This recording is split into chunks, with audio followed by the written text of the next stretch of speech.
Salut chers internautes, bienvenue sur notre chaîne Top 5 Sénégal. Nous allons vous proposer le top 5 de la journée. Eumeu Sène est revenu sur une histoire qu'il a jusque-là cachée. Un jour, de retour d'entraînement, il dit avoir sauvé la vie de Tyson face à un gars qui voulait le poignarder. Une bagarre dans laquelle soutient-il qu'il pouvait y perdre la vie, une preuve que je pouvais mourir pour lui, révèle le nouveau roi des arènes. Ba mu ñëwee Tyson ginnaaw la ko woon dafa ñëw dal ci kawam ak doole dal bu métti mais ba ma jugee ma dama songu waaj ak paaka mu yor maag waaj di reyante kon moo gën a garaaw sa lamb reyante bu métti moom dafa dugg ci biir këram yéeg ci këram ba pare tëj këram bàyyi ma maag waaj ñoo nekk ci mbedd mi kon tey su nekkul woon tey du ma rakam du ma joxee noonu te teewul dem ba pare ma àndaat ak moom.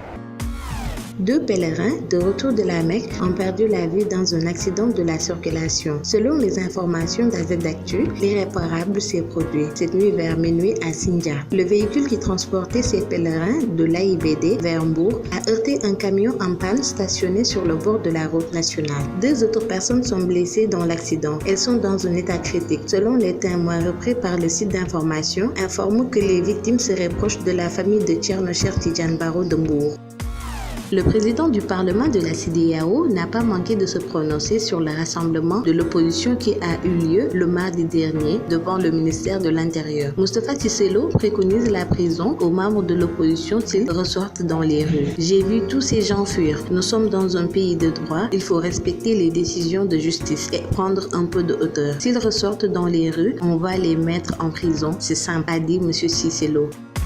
Papy Djilabodji s'expose à une plainte de son club Sunderland. L'international sénégalais avait refusé de rejoindre l'équipe anglaise au terme de son prêt à Dijon, Ligue 1 française. En représailles, les dirigeants des Black Cats ont bloqué son salaire. Djilabodji est revenu à de meilleurs sentiments selon les Échos. Il est retourné à Sunderland pour reprendre les entraînements, mais les choses ne semblent pas près de s'arranger pour lui. Le club envisage des poursuites judiciaires, annonce Charlie Medvan, le directeur sportif de Sunderland, repris par le journal. Il existe une procédure interne pour déterminer s'il est apte à jouer.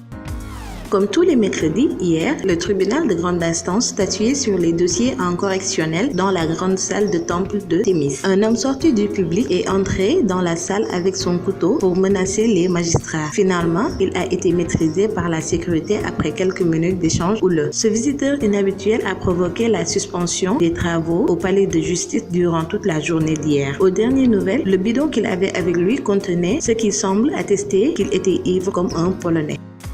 Merci de nous avoir suivis et n'oubliez pas de liker et de vous abonner, de cliquer sur la cloche notification pour ne rater aucune information. À bientôt!